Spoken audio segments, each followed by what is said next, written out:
Hey everybody, welcome to It Tastes Different Gaming Appetizers. What's on the news for today? Bowser goes to jail. Nintendo thanks the feds for sending hacker to prison for 3 years. Gary Bowser has been handed a 40-month prison sentence by the U.S. District Court of the Western District of Washington, which has got Nintendo awful happy. Nintendo says Nintendo appreciates the hard work and tireless efforts of federal prosecutors and law enforcement agencies to curb illegal activities on a global scale that cause serious harm to Nintendo and the video game industry. In particular, Nintendo would like to thank the Federal Bureau of Investigation, FBI, if you don't figure that one out, Homeland Security Investigation, the Department of Homeland Security, the U.S. Attorney's Office, Western District of Washington, U.S. Department of Justice, Computer Crimes, blah, blah, blah. Nintendo is happy. So Gary Bowser has been selling pirated consoles. That basically allowed you to download games and copy them and just basically hurt Nintendo for what they say is around $65 million. And let's fire this topic off with Nick. And you know what? Let's go to Pat.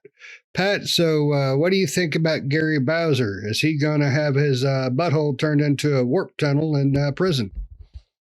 So, Bowser is basically one of a few people that are basically in trouble for selling basically chips and jailbreaking software on a bunch of Nintendo consoles, as Shane had mentioned, including the current generation console, the Switch. He was arrested back October of 2020. And he was facing 11 felony counts for doing this: money laundering, wire fraud, just to name a couple of the major ones. This guy, it's kind of a warning letter, right? If you think about this, 40 months in jail. And he's basically not really the main party. Well, he's claiming he's not the main party, but, he's part of a hacker group called Team Executor. It's kind of a warning is what it is basically to some of these people that says, hey, if you're doing this, you're going to get caught. And when you get caught, you are going to get basically the book thrown at you. I mean, I think he could have gotten a max of 5 years or something consecutive for each one of the charges served continuously or consecutively. So, or not consecutively, but together. So he did not get the max sentence really for all these charges. It's a rough thing to think about it because how many of these ROM businesses are out there? I mean, everybody remember like the old N64 and the Game Boy Advance ROM places that were out there that got shut down. This is kind of a warning letter to them, basically, if you will. I mean, you're going to make money doing this and selling. I mean, I don't even think you got to make money. Basically, you're going to get caught and you're going to get in trouble. It's dangerous world out there if you want to pirate anything anymore. I mean, it's almost not worth it really in the end, because if you get caught buying, it's not as bad as if you get caught or get caught taking, but you're going to get caught one way or the other. At some point, somebody's going to get a fine, somebody's going to lose something, but the people that are doing this are getting caught because if you're making enough money if you're making a substantial amount of money, you're going to get witness. Somebody is going to know what's going on. There's going to be investigations, and this is going to happen to you. You're going to get 40 months in jail, or who knows? Next time, the next person may get 5 years in jail. Who knows what's going to happen to these guys? Nintendo is happy that the U.S. courts basically swung in favor and put this guy in jail. Gary Bowser, of all people. What a name, right? Gary Bowser, trouble from doing all these Nintendo hacks and software developments. It's not worth it anymore, guys. It never really was worth it because at some point you're going to get caught. Just the prison jokes are going to start flowing here before long, so I'm going to have to pass this over to Nick. Nick, what do you think about Gary Bowser spending time in the clink? Maybe he's in the clink with Bowser, the real Bowser. He's going to show him what his tail's good for. Yeah, well, the new Nintendo president of America is Doug Bowser, so Yeah, Bowser's all over the place. Lots of Yeah. Bowser in the Nintendo world. Right? Yeah, it's 3 years in prison, and then he's got in a civil suit. He owes Nintendo $10 million that he agreed to pay. So that's a hefty fine. So yeah, I mean, it's definitely piracy is definitely not worth it anymore. These companies have always cracked down on it, but now the government's definitely swinging in their direction to take these people down like they're hardened criminals when really they're just stealing from a company that has billions upon billions of dollars already. So, some people would say Robin Hooding it, I guess, in a way, but not really. You're kind of stealing in the sense, right? But, yeah, I mean, I don't know if I like Nintendo, like giving an old pat on the back to him, that type of thing. It's like, come on. But it's yeah, clearly he says he's not the mastermind. There's like 3 other guys or 3 other people that don't live in a country that will what is it, extradite them to the US for this. So he kind of got the bad end of the warp pipe there. But I don't know, it's kind of like I guess it's in one way, I guess I don't know if it's really for me personally. I mean, it's like, is this good? I don't know. It doesn't really benefit me in any way, right? If he's pirating games or not, like, what do I care? Nintendo's going to continue to make them and continue to make millions. They might have been out that amount of money, maybe not. Who knows? And who knows his involvement, how much money he's made, right? With this, he says not a lot. Right, I think that's what he said, or not to the extent. But if he can pay back $10 million, he's clearly been making a lot of money from it. So he's stealing intellectual properties and selling and reselling them illegally. So I mean, you do the crime, you get the time, is what they used to say back in the day. I don't know if they still say that anymore, but that's just what happened to him and for all those that pirated him. What was it? What was the old one? The Pirate Bay or something like that? Pirate Bay had a bunch of ISOs and stuff, but there's been all kinds of them out there in the day. Yeah, there's been tons of them. And remember R4 that time, and all those other ones. Remember that time that had that huge Napster. The emulator sites like all went away that one time. I mean, they've kind of cropped back up here and there, but I remember in my younger years, you could find ROMs all over the place and with emulators and stuff like that. Nowadays, you can find the emulators, but finding the ROMs is a lot harder. But of course, you need to back up your data. You can use ROMs in that way if you have the original physical product, and then you can use that to back it up and play it through emulation. And there's nothing wrong with emulation, right? It's a good way to play and preserve gaming, especially through ROMs and those backups and stuff. Yeah, it's an interesting case, right? It's an interesting case, and I'm not sure how I feel about it. I mean, I'm not necessarily happy he's going to jail, right? I don't know the guy, and it doesn't sway me either way. He's not stealing from me as a person, but on the other hand, he did do something illegal, so he should, there should be ramifications for that. So, what about you, Shane? I hate thieves. To me, this guy is stealing. That's the only way I look at it. He's stealing. He's hurting Nintendo's profit. Granted, Nintendo probably didn't feel too much of a pinch on it, but Nintendo and any other company that it's being stolen from, they're not going to let those profits just go away. They're going to do what they can to get that profit back. This guy was stealing. Nintendo's got to get that profit. So they're going to go after this guy. And, the effects of it, they may raise rates on prices on consoles or games or whatever to try to recoup said funds. It's just like you all heard of the phrase shrink when it comes to retail stores, right? What's their shrink? Basically, how much is stolen, how much is shoplifted.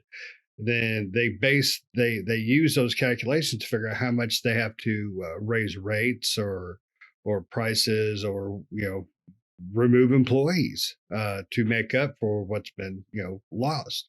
So this guy stole stuff. Now, granted, where he was at in the totem pole of thievery, he could have been just some low ball guy who was just dumb enough trying to make a quick buck. So I'm not a person who tolerates thieves. To me, that pisses me off, because I work hard for something. Somebody else has no right to come and take it away. That's what really makes me mad about thieves. So I'm glad he's going to prison. I hope they dress him up like Princess Peach and push his toadstool in. So I don't care. I think thieves should all go to prison. I am anti-thief. I do not like the fact, though, that Nintendo was like, good job, FBI, good job this. There should be, good job, the law done what it was supposed to freaking do. That's really about it. I mean, the law should stop thieves. But that's just me. What about you, Pat? I mean, do you feel like it's a big deal? I mean, it is stealing from a company, right? I mean, it has to be a big deal. Everybody can go that Nintendo is a large company. And according to Nintendo, it basically caused $65 million worth of damage to the company with his sales and his participation. So the group Executor cost that much money, $65 billion. And I believe it's at like a $4.5 million fine first, and then the $10 million in the civil suit. So technically it owes Nintendo $14.5 million out of the $65 million that they claim. Now this is all subjective damages that he's caused them. Nintendo's Nintendo makes like 1.75 trillion yen a year, which I can't remember that. I think it's like 15 billion US dollars or something, equivalency, something like that in revenue a year. My calculator doesn't do that kind of math.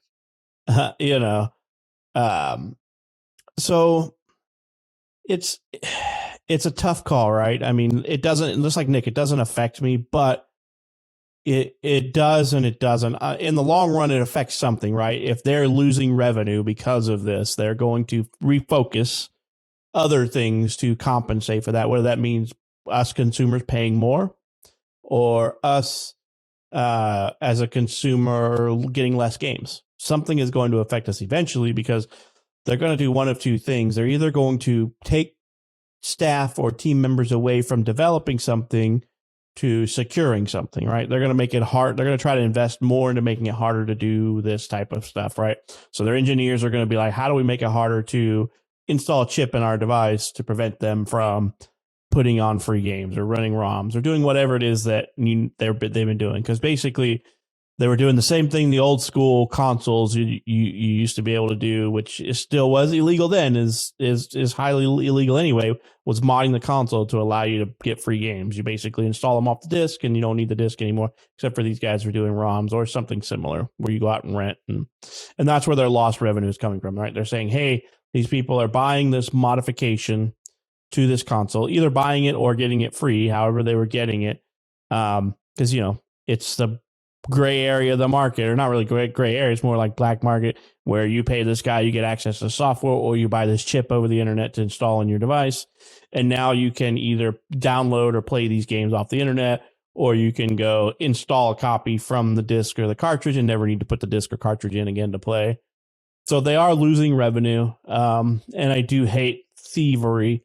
But I can also say in my misguided youth, I was guilty of doing some of the similar things with ROMs and stuff like that, because sometimes that's all you can get a hold of, but doesn't make it right, And so this is it's a tough call, right? I mean, but as Nick said, the old adage is true, right? You do the crime, you pay the time. Yep. Do the crime, do the time, So what are you going to do? I mean, he's guilty. Yeah. I mean, it doesn't matter if his co-conspirators they're more of the face or the, if he was the guy sitting in the back room writing the code, it doesn't matter what his portion of it is. It's guilty because he participated. It doesn't matter to what level. Guilt by association.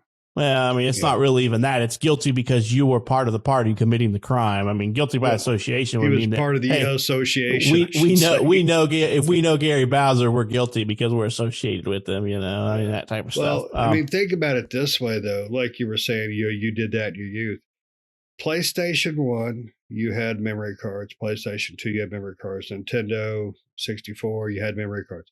Xbox comes out, internal hard drive. One of the first things you heard about was people modding it, going to Best Buy, renting a game, putting the game in, downloading the game. They're done. That's their game now.